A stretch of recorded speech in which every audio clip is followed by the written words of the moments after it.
Bismillahirrahmanirrahim. Welcome to Physics in YouTube channel. Today we start our third lecture of simple harmonic motion and waves. Today's topic of our lecture is types of oscillatory motion. Today's lecture we discussed about what is oscillatory motion, its types, examples, important points, and some related question about the oscillatory motion. If you don't see my first two lectures, please go and visit these two lectures about the periodic motion and oscillatory motion, lecture 1. Today is the lecture number 2 of the oscillatory motion, which topic is types of oscillatory motion.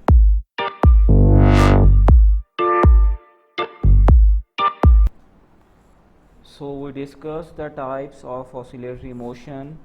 First of all, we read the definition of oscillatory motion. What is oscillatory motion? Oscillatory or vibratory motion is that motion in which a body moves to and fro or back and forth repeatedly about a fixed point in a definite interval of time. Oscillatory motion और vibratory motion को हम इस तरह define कर सकते हैं कि कोई भी बॉडी अपनी मीन पोजीशन के इर्द गिर्द मूव करे रिपीटेडली, यानी बार बार मूव करे अबाउट अ फिक्स्ड पॉइंट को हमने मीन पोजीशन कहा है यहाँ पे। In a definite interval of time, यानी जो इंटरवल है टाइम का वो डेफिनेट हो, दोनों साइडों पर सेम इंटरवल ऑफ टाइम हो। इसकी एक और तरीके से भी हम जो है वो डेफिनेशन कर सकते हैं। An oscillation is a type of periodic motion in which a particle moves to and fro about a fixed point called the mean position of particle। यानी बॉडी बार बार अपने मीन पोजीशन यानी फिक्स्ड पॉइंट के इर्द गिर्द move करे, उसे हम क्या कह सकते हैं? उसे हम ऑसिलेटरी मोशन कहते हैं। इसकी एग्जांपल अगर हम देखें तो हमारे पास ये वॉल क्लॉक है। वॉल क्लॉक का जो पेंडुलम है उसकी मोशन जो है वो ऑसिलेटरी मोशन होती है, ठीक है। और अगर ये हम देखें, ये वॉल क्लॉक का पेंडुलम है, ये बी पोजीशन जो है ये इसकी मीन पोजीशन है। बी पोजीशन से जो पेंडुलम है वो मूव करता है सी पोजीशन पे, जो इसकी पॉजिटिव एक्सट्रीम पोजीशन है। इसके बाद कुछ देर यहाँ ठहरने के बाद रीस्टोरिंग फोर्स की वजह से ये पेंडुलम यहाँ से दोबारा बी पोजीशन पे आता है और बी से दोबारा ए पोजीशन पे जाता है, ठीक है। तो ये मोशन जो है ये ऑसिलेटरी मोशन है। रीस्टोरिंग फोर्स के बारे में हमने फर्स्ट लेक्चर में पढ़ा था कि ऐसी फोर्स जो किसी भी बॉडी को उसकी मीन पोजीशन यानी इक्विलिब्रियम पॉइंट की तरफ लेके जाती है उसे हम रीस्टोरिंग फोर्स कहते हैं। आज जो है वो हम टाइप्स ऑफ ऑसिलेटरी मोशन पढ़ेंगे। फर्स्ट टाइप जो है उसे कहते हैं free oscillation, damped oscillation, maintained oscillation, forced oscillation and fifth one is resonance, ठीक है। बारी बारी हम इनकी एग्जांपल्स के साथ जो है वो देखेंगे। फ्री ऑसिलेशन को सबसे पहले हम पढ़ेंगे।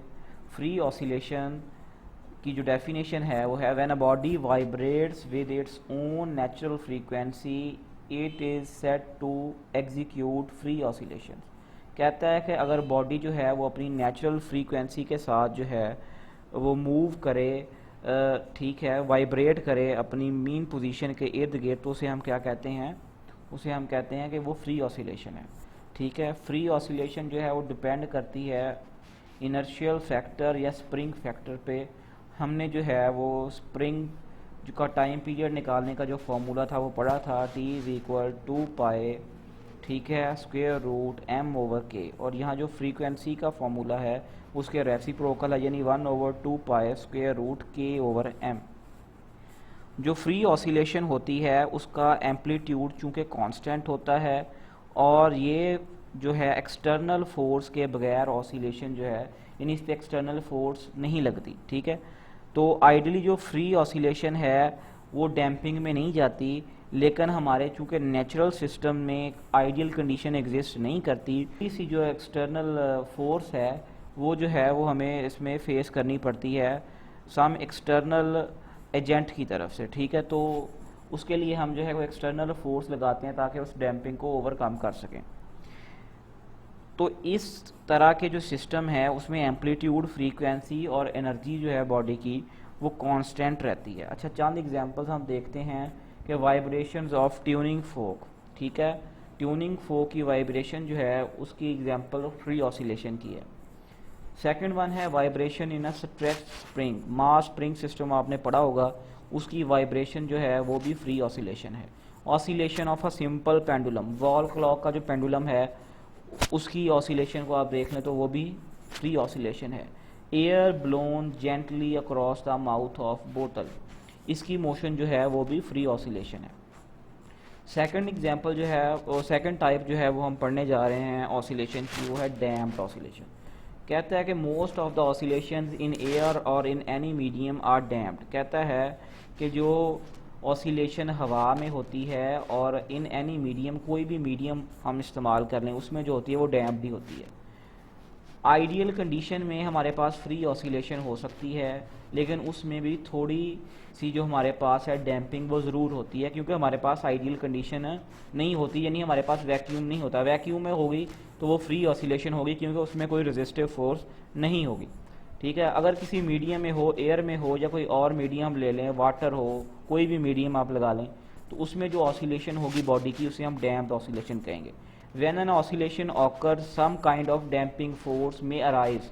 कहता है कि जब ऑसिलेशन स्टार्ट होती है, वकूअ पजीर होती है, तो कुछ तरह की डैम्पिंग फोर्सेस जो हैं वो जन्म लेती हैं ड्यू टू फ्रिक्शन, फ्रिक्शन की वजह से, और air resistant offered by a medium, और ये फ्रिक्शन की वजह से भी हो सकता है, और अगर मीडियम एयर है तो एयर रेजिस्टेंस की वजह से जो मीडियम ऑफर करता है उसकी वजह से जो है वो डैम्पिंग क्रिएट हो सकती है। So a part of energy is dissipate, इसकी वजह से जो है बॉडी की एनर्जी जो है वो डेसिपेट हो जाती है इन तमाम किस्म की डैम्पिंग फोर्सेस को ओवरकम करने में, ठीक है जी। तो ये रेजिस्टिव फोर्स को ओवरकम करने में बॉडी की एनर्जी जो है वो ज़ाया होना शुरू हो जाती है। अच्छा, होता कुछ यूँ है कि जैसे जैसे वक्त गुजरता है, consequently the amplitude of the oscillation decreases, body का जो ऑसिलेशन का एम्पलीट्यूड है वो कम होना शुरू हो जाता है जैसे जैसे टाइम गुजरता है, और फिर एक ऐसा टाइम आता है जिसमें बॉडी की जो फाइनली ऑसिलेशन है, फाइनल ऑसिलेशन यानी फाइनल डेस्टिनेशन है, वो ज़ीरो हो जाती है, ठीक है। इस तरह की ऑसिलेशंस को हम जो है वो क्या कहते हैं, डैम्प्ड ऑसिलेशन कहते हैं, ठीक है। कहता है due to damping the amplitude of oscillation reduces with time, reduction in amplitude is a result of energy loss, ठीक है। तो रिडक्शन जो है वो एम्पलीट्यूड की रिडक्शन जो होती है उससे जो है एनर्जी लॉस होती है to overcome the external forces like air resistance and the friction, ठीक है। तो thus the decrease in amplitude the energy of system also keep decreasing, तो इससे बॉडी की जो है वो क्या कहते हैं, एनर्जी जो है वो डिक्रीज होना स्टार्ट हो जाती है, ठीक है। The system keeps their energy decreasing. There are two types of damping, दो तरह की डैम्पिंग की टाइप्स जो है वो हम पढ़ते हैं बेसिकली। एक होती है नेचुरल डैम्पिंग और होती है आर्टिफिशियल डैम्पिंग। आइए हम जो है वो इसको एक ग्राफ की मदद से करते हैं। ये हमारे पास कोई भी ऑसिलेशन है, ठीक है, ये हमारे पास कॉज फंक्शन की जो है वो ऑसिलेशन आप देख सकते हैं, उसका ग्राफ इस तरह का होता है। ये उसकी पॉजिटिव एक्सट्रीम पोजीशन है, ये उसकी नेगेटिव एक्सट्रीम पोजीशन है। बॉडी यहाँ से स्टार्ट करना शुरू करती है अपनी जो है वो ऑसिलेशन, फिर क्या होता है कि आहिस्ता आहिस्ता उस मीडियम की रेजिस्टेंस और जो है फ्रिक्शन की वजह से बॉडी की ऑसिलेशन जो है वो कम होना शुरू हो जाती। जैसे जैसे वक्त गुजरता है हमारे पास, तो बॉडी की ऑसिलेशन कम होती चली जाती है, और आखिर एक ऐसा वक्त आता है कि बॉडी की ऑसिलेशन बिल्कुल ज़ीरो हो जाती है, ठीक है। ये हमारे पास डिस्प्लेसमेंट टाइम ग्राफ है जिसमें आप देख सकते हैं कि बॉडी की ऑसिलेशन जो है वो डैम्प्ड ऑसिलेशन में वक्त गुजरने के साथ साथ कम होती जाती है, और आखिर एक ऐसा वक्त आता है जिसमें बॉडी की ऑसिलेशन जो है वो ज़ीरो हो जाती है, उसे हम कहते हैं डैम्प्ड ऑसिलेशन। चलिए इसकी चंद एग्जांपल्स करते हैं। The oscillations of a pendulum, pendulum की ऑसिलेशन जो है वो एयर में या किसी और मीडियम में अगर हम देखें तो वो भी वक्त गुजरने के साथ साथ जो है वो कम होती चली जाती है। इसकी सिंपल एग्जांपल आप देख लें कि आपका वॉल क्लॉक है, उसका पेंडुलम जब मूव करता है शुरू शुरू में उसकी जो है ऑसिलेशन वो एक्सट्रीम पोजीशन पे ज़्यादा होती है, लेकिन जैसे जैसे वक्त गुजरता जाता है उसकी ऑसिलेशन कम होती जाती है और एक ऐसा वक्त आता है जिसमें उसकी ऑसिलेशन जो है वो ज़ीरो हो जाती है। इलेक्ट्रोमैग्नेटिक डैम्पिंग इन गैल्वानोमीटर, ठीक है, ये जो है गैल्वानोमीटर की कॉइल में जो ऑसिलेशन होती है उसकी डैम्पिंग जो है वो भी डैम्प्ड ऑसिलेशन में आती है। Electromagnetic oscillation in tank circuit, tank circuit में जो इलेक्ट्रोमैग्नेटिक ऑसिलेशन होती है वो भी डैम्प्ड ऑसिलेशन की एग्जांपल है। थर्ड जो है वो हम करते हैं मेंटेन्ड ऑसिलेशन। कहता है the amplitude of an oscillating system can be made constant by feeding some energy to the system. कहता है कि बॉडी का जो भी बॉडी है जो ऑसिलेशन कर रही है उसको हम जो है फीड करते हैं सम एनर्जी को, एक्सटर्नल सोर्स से उसे एनर्जी देते हैं ताकि उसकी एनर्जी जो है वक्त गुजरने के साथ साथ कम ना हो। If an energy is fed to the system to compensate the energy it has lost. कहता है कि एनर्जी जो है बॉडी को इसलिए दी जाती है ताकि जो एनर्जी वो कंपनसेट करता है किसी भी रेजिस्टिव या रेजिस्टेंस को ओवरकम करने के लिए, ताकि वो अपनी एनर्जी जो लॉस्ट कर रहा है हम उसे एनर्जी देते हैं ताकि वो अपनी एनर्जी सिस्टम को, एनर्जी लेवल को मेंटेन कर सके, तो उसे हम कहते हैं कि वो बॉडी जो है वो मेंटेन्ड ऑसिलेशन कर रही है। The amplitude will be a constant, इससे जो बॉडी का एम्पलीट्यूड है वो चेंज नहीं होता, वो कांस्टेंट रहता है, ठीक है। Such type of oscillation is called maintained oscillation, इसको हम क्या कहते हैं, मेंटेन्ड ऑसिलेशन कहते हैं। इसका ग्राफ आप सामने देख सकते हैं, ठीक है। बॉडी ने यहाँ से ऑसिलेट करना स्टार्ट किया, वक्त गुजरने के साथ साथ जो है हमने उसे एनर्जी प्रोवाइड की जिसकी वजह से बॉडी का एम्पलीट्यूड जो है वो चेंज नहीं होया, बॉडी की जो एनर्जी है वो चेंज नहीं हुई, ठीक है। तो ये इसका ग्राफ है, इसे हम कहते हैं मेंटेन्ड ऑसिलेशन। इसकी एग्जांपल करते कहते हैं swing which energy is fed continuously to maintain the amplitude. कहता है कि अगर आप पेंडुलम ले लें, फर्ज करें उसको आप ऑसिलेट करवाते हैं, ठीक है, और वक्त गुजरने के साथ साथ आप उसे एक्सटर्नल सोर्स से एनर्जी देते हैं तो वो पेंडुलम जो है वो ऑसिलेट करता रहेगा।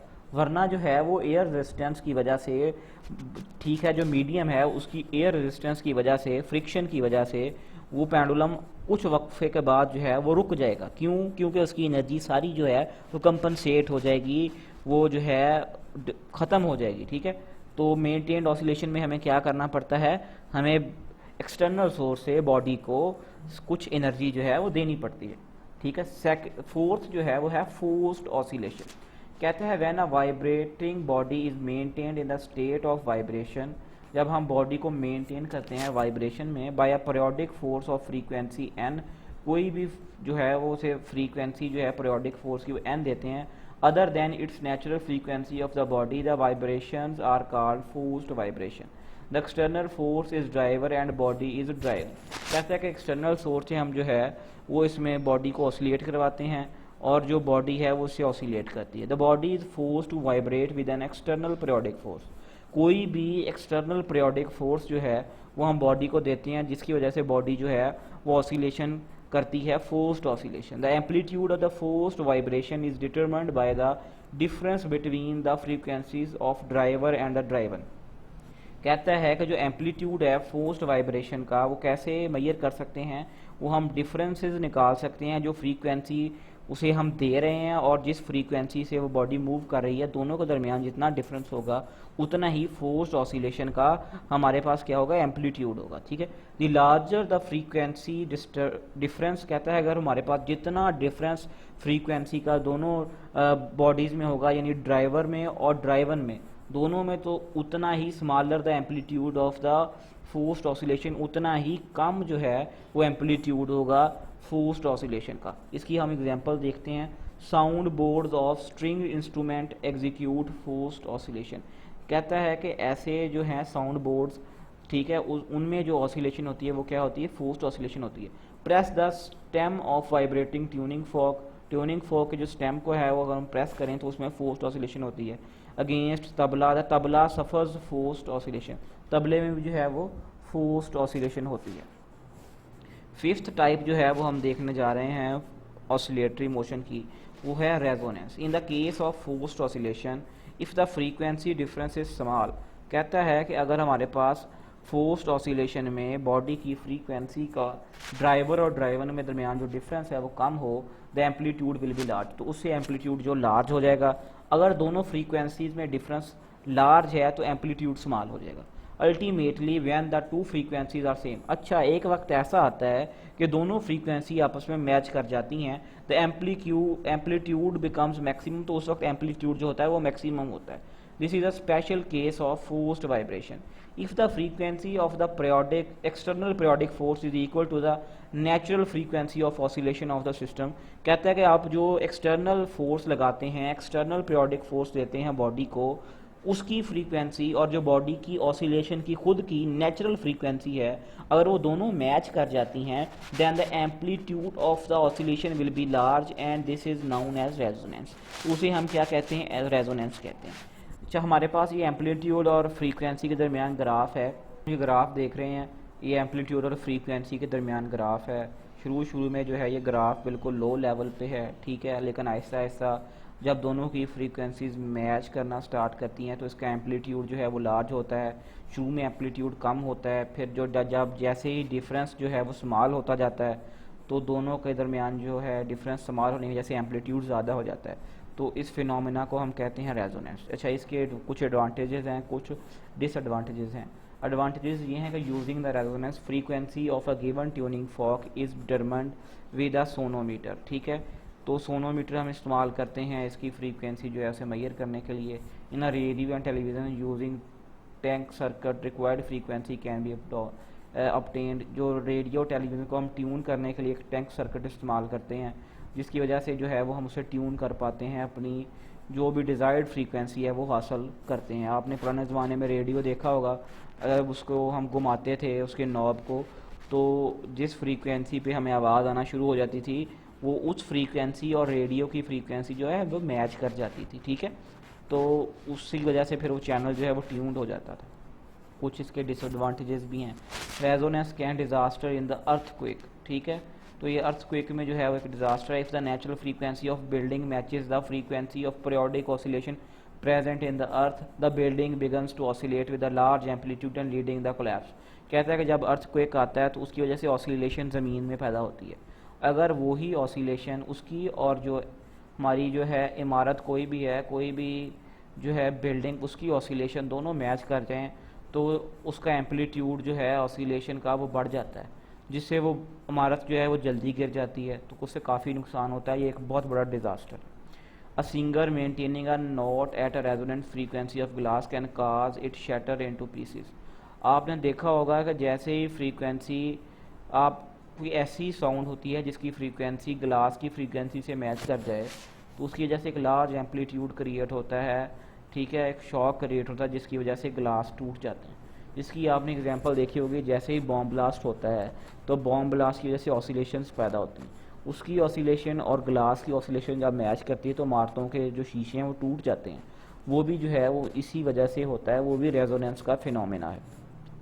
उम्मीद करता हूँ कि आज का लेक्चर जो है उसे आपने काफ़ी कुछ सीखने को आपको मिला होगा, ठीक है, तो आज जो है वो हम जो पढ़ा है वो हम उसको दोबारा देख लेते हैं। हमने आज ऑसिलेटरी मोशन को डिस्कस किया, उसकी 5 टाइप्स को डिस्कस किया विद एग्जांपल्स ग्राफ्स, ठीक है, जिसमें हमने पहले free oscillation, damped oscillation, maintained oscillation, forced oscillation और फिफ्थ में रेजोनेंस, इसकी कुछ एडवांटेजेस और कुछ डिसएडवांटेजेस को डिस्कस किया, ठीक है। तो आज के लिए इतना ही। इंशाल्लाह कल जो है वो नेक्स्ट लेक्चर में जो है वो हम सिंपल हार्मोनिक मोशन को देखेंगे। उम्मीद करता हूँ कि आपको जो है वो काफ़ी कुछ सीखने को मिला होगा। अगर आपने अभी तक जो है हमारा चैनल सब्सक्राइब नहीं किया तो प्लीज़ नीचे जाएं, फिज़िक्स इन जो है यूट्यूब चैनल उसको सब्सक्राइब करें, साथ ही लगे जो बेल आइकन है उसे प्रेस करें ताकि हमारी जो इन फ्यूचर वीडियोस हैं वो आपको आपके नोटिफिकेशन बार में मिलती रहें, ठीक है। तो चलिए जी, खुदा हाफिज़। इंशाल्लाह जो है वो नेक्स्ट लेक्चर में आपसे मुलाकात होगी। अपना भी ख्याल रखिएगा और अपने साथ वाले लोगों का भी ख्याल रखिएगा। खुदा हाफिज़।